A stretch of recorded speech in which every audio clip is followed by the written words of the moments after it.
കൂടെ ജനിക്കാതെ പോയ എൻ്റെ കൂടപ്പിറപ്പുകളാണ് ഇവർ. ഗുജറാത്തിലും കർണാടകയിലും തൃശ്ശൂരൊക്കെ ജനിച്ച ചേച്ചിമാർ ഇവരെൻ്റെ കൂടപ്പിറപ്പുകൾ തന്നെയാണ് എനിക്ക്. ഇവരെക്കുറിച്ച് പറയുമ്പോൾ എനിക്ക് സെറ്റ അപ്പാർട്ട്മെൻറ്റ്സിനെ കുറിച്ച് പറയേണ്ടി വരും.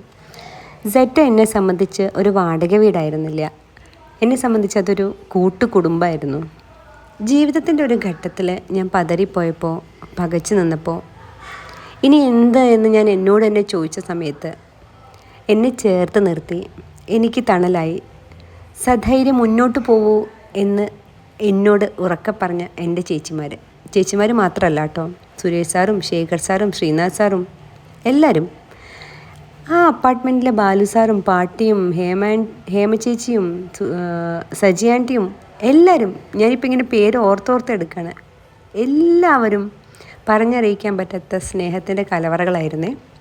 ഇനി ഓരോരുത്തരെക്കുറിച്ചും എനിക്ക് സ്റ്റോറികളുണ്ട്. എൻ്റെ കണ്ണിൻ്റെ ഡെവലപ്മെൻറ്റിൽ എന്നേക്കാളേറെ മാനസികമായും ഫിസിക്കലായും ഒക്കെ അവനെ ഇൻഫ്ലുവൻസ് ചെയ്തിട്ടുള്ളത് ദീപ ചേച്ചിയും മമത ചേച്ചിയും സംഗീത ചേച്ചിയും ഒക്കെയാണ്. അതുകൊണ്ട് തന്നെ അവൻ വളരെ ബ്ലെസ്ഡ് ആണെന്ന് എനിക്ക് തോന്നിയിട്ടുണ്ട്. എനിക്ക് കൊടുക്കാൻ പറ്റാത്ത ഒരുപാട് കാര്യങ്ങൾ ഇവരാണ് കേട്ടോ കണ്ണന് കൊടുത്തിട്ടുള്ളത്. ഒരുപാട് കഥകൾ ഞാൻ പിന്നീട് പറയാം. Thank you for watching this video.